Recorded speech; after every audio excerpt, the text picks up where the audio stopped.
अस्सलामुअलैकुम वरहमतुल्लाहि वबरकातुहू। नाज़रीन, इस्तकबाल है, स्वागत है आपका viral news live studio Jalgaon, Maharashtra, India में। मैं आपका मेज़बान मुफ्ती मोहम्मद हारून नदवी। आइए प्यारे मुल्क भारत की बहुत ही ख़ास बड़ी 10 अहम ख़बरों पर नज़र डालते हैं। जी हाँ नाज़रीन, आज संडे का दिन है। आज हमारी ऑफिशियल छुट्टी है, इसलिए वीडियो एडिटर आज आए नहीं हैं। लेकिन आप लोग हज़ारों की तादाद में, लाखों की तादाद में रोज़ाना हमारा चैनल देख रहे हैं, इसलिए आज मैं ऑफिस आया हूँ।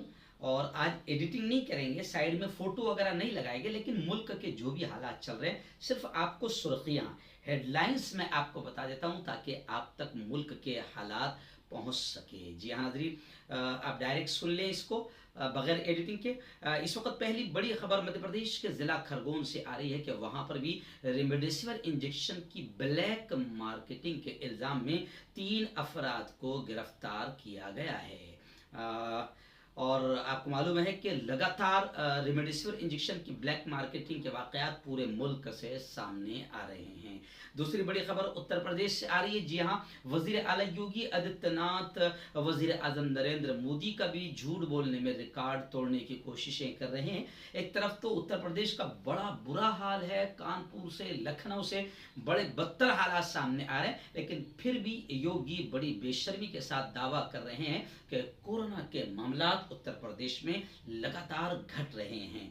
अब जाहिर बात है कि इसको लेकर आप क्या कहना चाहेंगे, कमेंट बॉक्स में जरूर लिखें। तीसरी बड़ी खबर बेंगलुरु से आ रही है कि बेंगलुरु में, कर्नाटक में जो बल्दियाती इंतखाबात थे उसमें बीजेपी को बुरी तरीके से शिकस्त हुई है।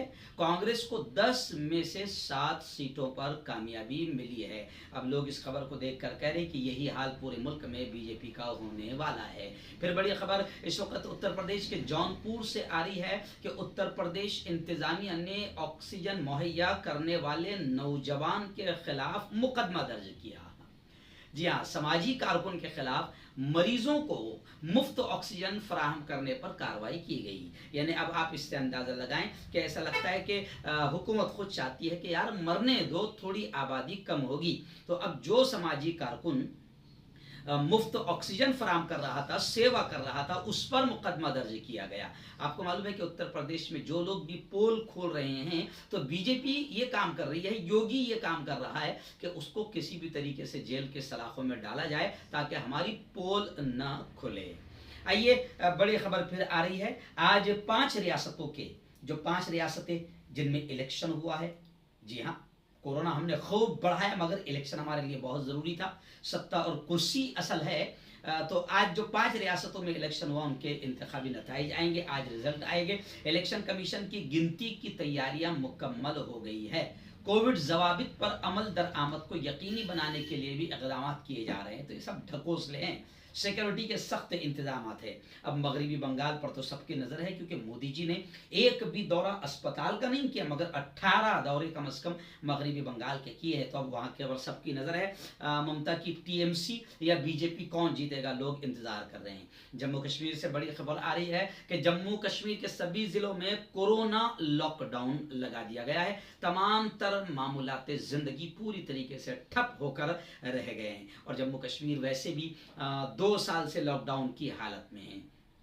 बड़ी खबर फिर इस वक्त आ रही है जो कल हमने स्पेशल बताई थी कि बिहार के कद आवर मुस्लिम लीडर, कौम के मुखलिस, इंसानियत के अलम बरदार, उलमा से बड़ी मोहब्बत करने वाले, 15 सालों से जेल में कैद और बंद की सऊबतें तकलीफें बर्दाश्त करने वाले मारूफ लीडर और आरजेडी के साबिक रुकन पार्लियामेंट सैयद शहाबुद्दीन की कोरोना की वजह से मौत हो गई। इन्ना लिल्लाहि व इन्ना इलैहि राजिऊन। लेकिन बड़ी खबर इसमें यह है कि दिल्ली हाई कोर्ट ने आदेश दिया था कि इनको एम्स में इलाज के लिए भेजा जाए, फिर भी नहीं भेजा गया। इसको लेकर अब सवाल उठ रहे हैं। और रोहित सरदाना की मौत पर जो लोग खुशियां मना रहे थे, उनको ज्ञान देने वाले जैसे दीपक चौरसिया वगैरह, इनकी ये सब एक्सपोज हो गए एक ही दिन में। एक दिन पहले कोरोना से रोहित सरदाना की मौत हुई तो ये दीपक चौरसिया वगैरह उन लोगों को बड़ा बुरा भला कह रहे थे, ज्ञान दे रहे थे कि तुम कितने कमीने हो, नालायक हो, किसी की मौत पर खुशियां मना रहे हो। लेकिन दीपक चौरसिया जैसे जलील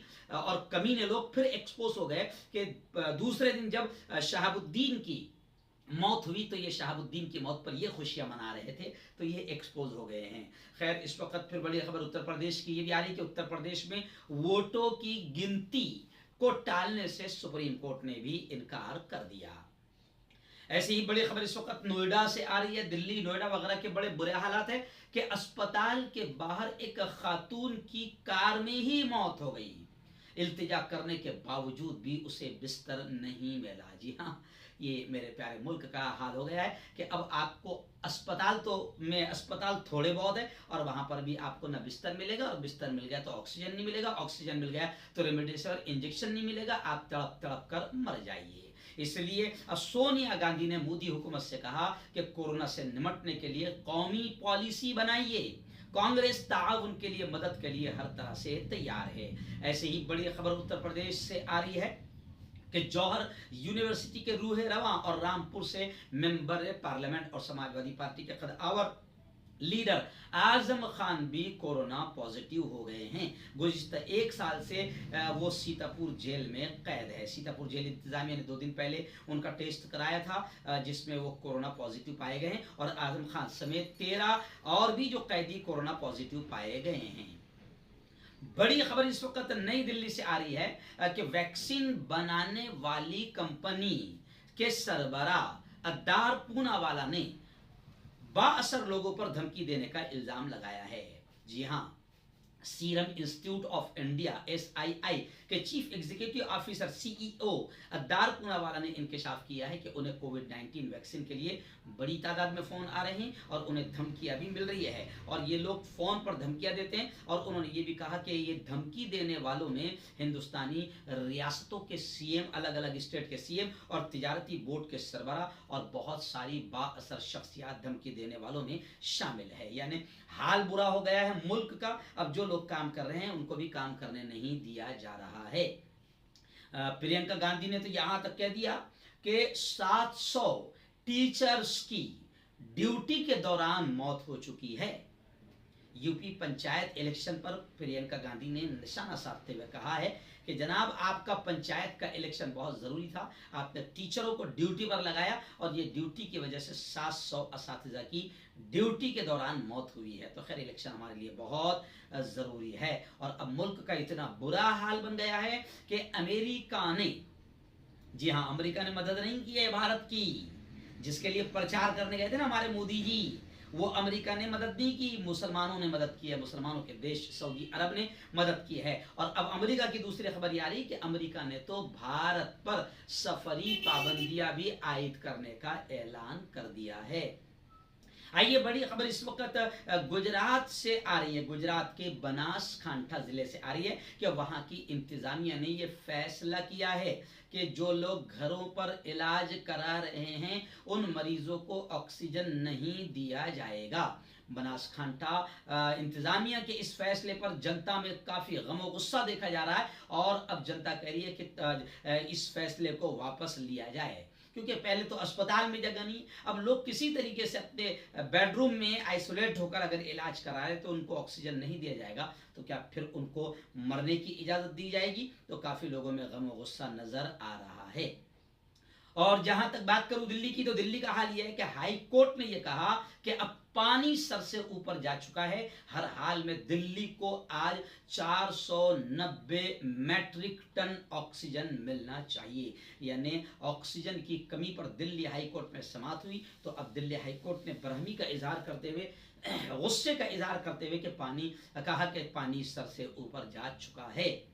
ऑक्सीजन की सप्लाई का बुरा हाल है, और आज हाल यह है कि 490 टन मैट्रिक ऑक्सीजन मिलना चाहिए। बल्कि दिल्ली के बित्रा अस्पताल की खबर यह सामने आई है कि दिल्ली के बित्रा अस्पताल में ऑक्सीजन की कमी की वजह से 12 मरीजों की मौत हुई है। डॉक्टर बहुत परेशान है। डॉक्टर कह रहे हैं कि हम इन दिनों को देखने के लिए डॉक्टर नहीं बने थे कि हम डॉक्टर होते हुए डिग्री हमारे हाथों में, हमें सब कुछ आता है, मगर हम अपने मरीजों को तड़प तड़प कर दम तोड़ते देख रहे हैं। मोदी और मरकजी सरकार किसी भी तरीके से ऑक्सीजन का हल नहीं निकाल पा रही है। मुल्क में कोरोना ने नया रिकॉर्ड तोड़ दिया है, और गुज़िश्ता कल की रिपोर्ट आ रही है कि 24 घंटों